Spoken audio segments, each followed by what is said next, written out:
सीधे पेड़ जल्दी काट लिए जाते हैं।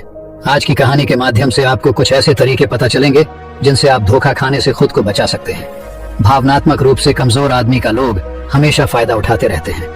हम सब ने देखा होगा, अपने आसपास जो भी इंसान नर्म दिल का होता है, यानी कि भावनात्मक रूप से करुणावान होता है, वह अपनी करुणा से बस दूसरों की सहायता तो कर देता है, लेकिन बदले में उसे हमेशा धोखा ही मिलता है।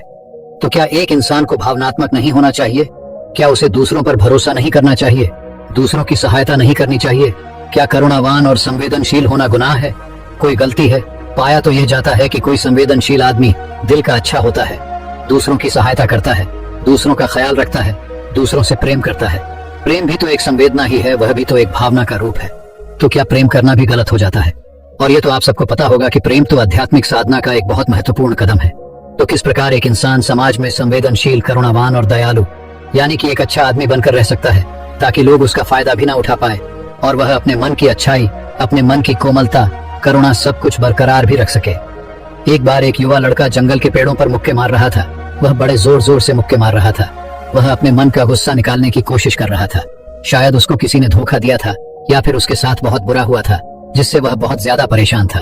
उसे कहीं भी शांति नहीं मिल रही थी। वह लगातार उस पेड़ पर मुक्का मार रहा था, जिससे उसकी उंगलियां लहूलुहान हो चुकी थी। उसी जंगल में एक शीतल पानी का झरना था। वहां पर एक भिक्षु रोज संध्या समय स्नान करने आया करते थे। यह उनका नित्य का नियम था। आज जब वह भिक्षु इस रास्ते से स्नान करने के लिए उस जंगल में आया, तो उसने उस लड़के की हालत देखी। वह जोर जोर से चीख रहा था, रो रहा था और लगातार मुक्के मारे जा रहा था। उस लड़के के आसपास कोई मौजूद नहीं था। इससे उस भिक्षु को उस युवक की चिंता होने लगी।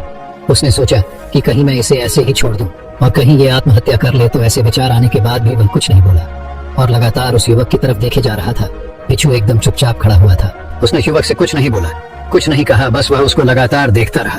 कुछ देर तक तो उस युवक ने उस भिक्षु को नजरअंदाज किया, लेकिन कुछ देर बाद उसे अजीब सा लगने लगा। उसने सोचा, ना तो यह मुझे रोक रहा है और ना ही कुछ कह रहा है, यह तो बस मुझे देखे जा रहा है। इसका क्या मतलब है? बड़ा अजीब आदमी है। ऐसे ही विचार उस लड़के के मन में उठने लगे थे। जब कुछ देर बाद भी वह भिक्षु कुछ नहीं बोला, तो लड़के ने अचानक से उससे पूछा कि महाशय, आप अपने रास्ते क्यों नहीं चले जाते? आपको क्या मतलब? आप खड़े हुए मुझे देख क्यों रहे हैं? भिक्षु ने बड़े शांत स्वर में कहा कि मैं तुम्हें रोक नहीं रहा हूँ, तुमसे कुछ कह नहीं रहा हूँ, तो मुझसे तुम्हें क्या परेशानी है?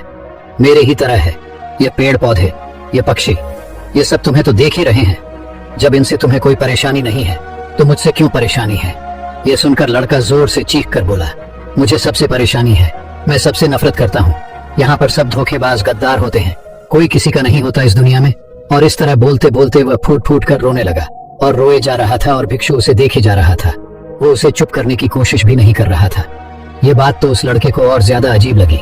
अब रोना छोड़कर उस लड़के ने सीधे खड़े होकर उस भिक्षु से कहा, बड़े अजीब आदमी है, कि सामने कोई इंसान रो रहा है, दुखी है, परेशान है और आप उसे चुप भी नहीं कर सकते।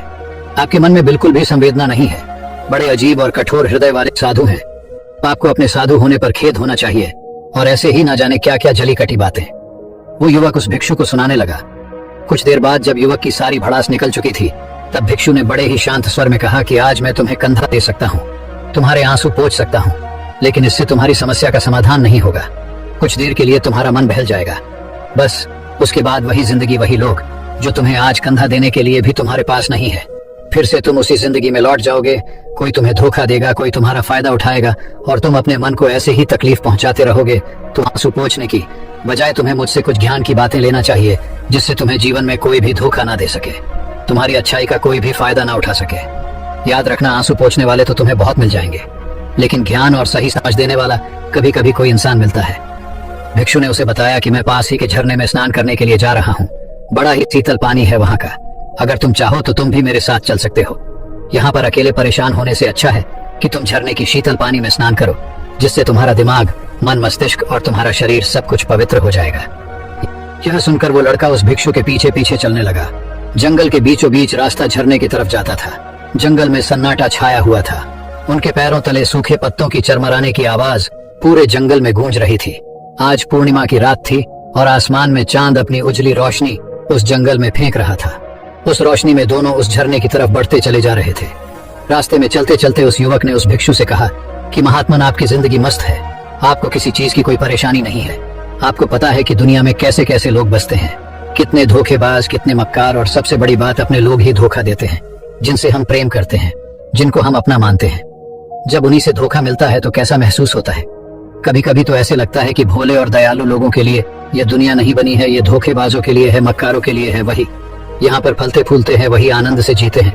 और हमारे जैसे लोग जो दूसरों की सहायता करते हैं, दूसरों को अपना मानते हैं, वह हमेशा जीवन भर दुख में रहते हैं। यही जीवन की सत्यता है और यही संसार है जिसमें हमें रोज घुट घुट कर मरना पड़ता है। आपने सही किया, ऐसे जिंदगी को त्याग दिया, पीछे छोड़ दिया। अब बस अपने में मस्त, किसी से कोई परेशानी नहीं है, किसी की कोई चिंता नहीं है। मैं भी सोचता हूँ कि मैं भी संन्यास ले लूं, छोड़ दूं इस दुनिया को। यह सुनकर उस भिक्षु ने कहा कि तुम्हें क्या लगता है, सन्यासी जीवन बहुत आसान होता है। भिक्षु ने बड़े शांत स्वर में कहा कि तुम्हें तो 2 वक्त की रोटी तो शांति से मिल जाती है, हमें तो कभी कभी वह भी नसीब नहीं होती। अगर भिक्षा मिल जाती है तो हम खा लेते हैं, वरना हमें तो भूखा ही सोना पड़ता है। यही सन्यासी जीवन है, हमें हमेशा नीचे सोना पड़ता है, सिर्फ एक लंगोट में रहना पड़ता है, चाहे कैसा भी मौसम क्यों ना हो। तो ये सब तुम्हें आसान लगता है, तो तुम भी सन्यासी बन जाओ। युवक ने कहा कि आप कहते तो ठीक ही हैं, संघर्ष तो दोनों तरफ है, सांसारिक जीवन में भी और सन्यासी जीवन में भी। वैसे सांसारिक जीवन भी अच्छा है, लेकिन तब तक जब तक घर परिवार में सुख शांति बनी रहे, धोखा ना मिले, हमारे लोग हमारा फायदा ना उठाएं, हमसे झूठ ना बोले, हमें धोखा ना दे, तब तो जीवन जीने का आनंद होता है, वरना तो जीवन नर्क हो जाता है। भिक्षु ने कहा, देखो, सन्यास अपने मन से लिया जाता है। जब हमारा मन कहता है कि हमें सन्यास के मार्ग पर सफलता हासिल करनी है, आगे बढ़ना है, तो ही सन्यासी जीवन सफल हो पाता है। लेकिन तुम अपने घर से परेशान होकर, दूसरे लोगों से परेशान होकर सन्यासी बनना चाहते हो, तो तुम्हारा सन्यासी जीवन भी कभी सफल नहीं होगा। इससे अच्छा तो तुम सांसारिक जीवन में अगर कुछ तरीके, कुछ नियम अपनाओ, तो दूसरे लोग तुम्हें धोखा नहीं दे पाएंगे। सबसे पहले तो यह समझो कि धोखा उन्हें ही मिलता है जो भावनात्मक रूप से कमजोर होते हैं, जिनका दिल जल्दी पिघल जाता है, जो दूसरों को दुख में नहीं देख पाते। ऐसे लोगों के साथ धोखे होने की संभावना ज्यादा होती है, क्योंकि कोई भी आदमी अपनी परेशानी बताकर, अपने को दुख में बताकर तुम्हारा फायदा उठा सकता है। क्या पता वह झूठ बोल रहा हो, वह दुखी होने का अभिनय कर रहा हो, लेकिन आपको तो सच ही लगेगा। और उसके बाद कुछ समय बाद आपको पता चलता है कि आपके साथ धोखा हो गया। उसके बाद आपका मन अंदर से टूट जाता है। इसीलिए सबसे पहली बात ध्यान रखना कि किसी भी व्यक्ति को यह एहसास मत होने दो कि तुम भावनात्मक रूप से कमजोर हो। अंदर से तुम्हारा दिल नर्म है। अगर उन्हें आपकी यह कमजोरी पता चल गई तो वह कोई ना कोई जाल रचकर आपका फायदा उठाने की जरूर कोशिश करेंगे। चाहे आप अंदर से संवेदनशील हो, दूसरों की मदद करने वाले हो, लेकिन किसी को एहसास मत होने दो। ऊपर से कठोर बने रहो। जब लोगों को लगेगा कि इससे कुछ बोलने का फायदा ही नहीं है, ये आदमी कठोर है, नहीं पिघलेगा, तो खुद ब खुद वो लोग जो झूठे हैं, जो मक्कार हैं, वो आपके पास आएंगे ही नहीं। वो उन्हें चुनेंगे जो उनके आसान शिकार होंगे। दूसरी बात समझने की यह होती है कि हम बहुत जल्दी दूसरों पर विश्वास कर लेते हैं, और हमारी जल्दी विश्वास करने की आदत ही हमें हानि पहुंचाती है। 2 दिन तुम्हें किसी से मिले हुए नहीं होते हैं और तुम एक दूसरे के हो जाते हो, एक दूसरे पर पूरा भरोसा करने लग जाते हो, और यह भरोसा तीसरे दिन टूट जाता है, और फिर तुम्हें धोखा मिलता है, और फिर तुम परेशान होते हो। इसीलिए समय दो। किसी भी चीज को, किसी भी रिश्ते को आगे बढ़ाने के लिए समय की जरूरत होती है।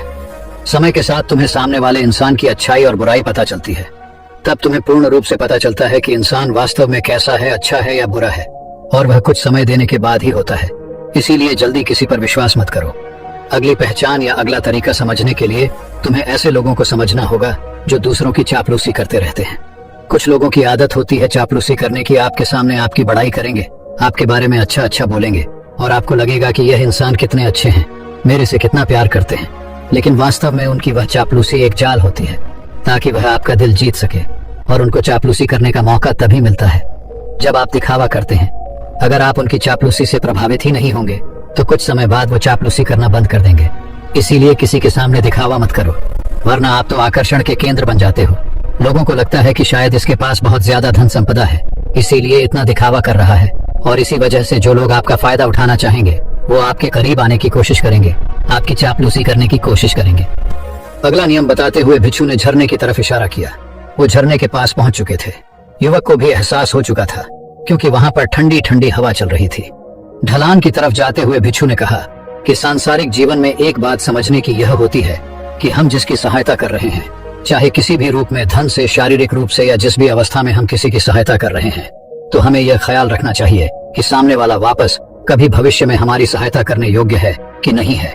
अगर किसी को पैसा उधार दे रहे हो तो यह समझो कि उसके पास आय का कोई साधन है कि नहीं है। कल भविष्य में वह तुम्हें वापस कर पाएगा कि नहीं कर पाएगा। अगर वह नहीं करेगा तो तुम्हें तकलीफ होगी, तुम्हें दुख होगा। ऐसे तो इंसान करुणा बस भिखारियों को भी भीख देता है, लेकिन वह गलत नहीं है, क्योंकि जो भी पैसा अपने सामने वाले को दिया है उससे आपके ऊपर कोई ज्यादा प्रभाव नहीं पड़ेगा। अगर वह आपको वापस भी नहीं लौटाएगा तो अगर किसी ऐसे इंसान को पैसा देना है जो कभी वापस नहीं लौटा पाएगा, तो उतना ही देना जिससे तुम्हारे ऊपर ज्यादा दबाव न बने। अगर वो वापस भी न लौटाए तो तुम्हें ज्यादा दुख न पहुंचे।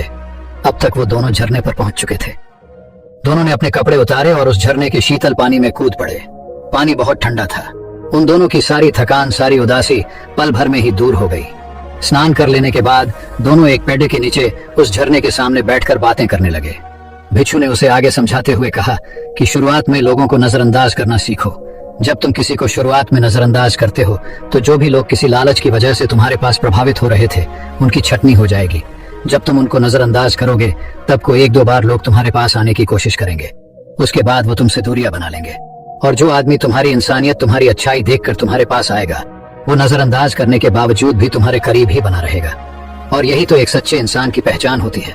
जो हमारे अपने होते हैं उनसे हम लड़ भी लेते हैं, झगड़ भी लेते हैं, उसके बावजूद भी वो हमारी बातों का बुरा नहीं मानते हैं। चाहे थोड़े समय के लिए वह हमसे नाराज रहे, लेकिन कुछ समय बाद फिर से हम एक हो जाते हैं। और यही तो घर परिवार का मतलब होता है, यही तो अपनों का मतलब होता है। इसीलिए शुरुआत में अनजान लोगों को नजरअंदाज करना सीखो, इग्नोर करना सीखो, ताकि धोखेबाज मक्कार लोग तुम्हारे करीब ही ना आ पाए। अपने इस वार्तालाप को खत्म करते हुए भिक्षु ने अपनी आखिरी बात बताते हुए कहा कि ये आखिरी सीख सबसे ज्यादा महत्वपूर्ण है। सब कुछ होने के बाद भी तुम्हें धोखे मिल सकते हैं, लेकिन तुम अगर अपने आंख और कान और अपना दिमाग खोल कर रखते हो, अगर तुम होश में रहोगे, ध्यान करोगे, तो तुम्हें इंसान की आंखें देखते ही समझ में आ जाएगा कि उसे तुमसे क्या चाहिए। तुम उसकी इच्छा और उसका स्वभाव उसकी आंखों में ही पढ़ सकते हो। लोगों की आंखों में, उनकी वाणी में, उनके स्वभाव में उनका सब कुछ दिखाई देता है। बस हम ही अपनी आंखें मूंद कर रहते हैं। दूसरे लोगों से जानो, उसके रिश्तेदारों से जानो, उसके परिवार वालों से जानो कि वह इंसान कैसा है, दूसरों के साथ उसका व्यवहार कैसा है, उसकी पड़ताल करो। जब किसी पर विश्वास करो, ऐसे ही किसी पर विश्वास मत कर लेना, अपनी पूरी संतुष्टि करना। अगर तुम किसी के साथ लंबे समय तक भरोसा करना चाहते हो, किसी के साथ कोई संबंध बनाना चाहते हो, कोई दोस्ती करना चाहते हो या किसी की मदद करना चाहते हो, तो इन सभी परिस्थितियों में तुम्हें यह जरूर पता होना चाहिए कि दूसरे लोग उस इंसान के बारे में क्या सोच रखते हैं। इसके बाद तुम जीवन में कभी भी धोखा नहीं खाओगे और तुम्हें कभी भी धोखे की वजह से पछताना नहीं पड़ेगा। इसी तरह की बातें करते हुए भिक्षु और वो लड़का दोनों जंगल से बाहर आ गए, अपने अपने घर को चले गए। दोस्तों, कभी भी किसी पर भी भरोसा करने से पहले उसके बारे में अच्छे से समझो, जानो, समय दो, फिर भरोसा करो। हमें आशा है कि आपको यह वीडियो पसंद आई होगी। इसी तरह के मोटिवेशनल और इंस्पायरिंग वीडियो देखने के लिए आप हमारे चैनल को सब्सक्राइब कर सकते हैं। हम मिलते हैं इसी तरह की नई मोटिवेशनल वीडियो के साथ। धन्यवाद।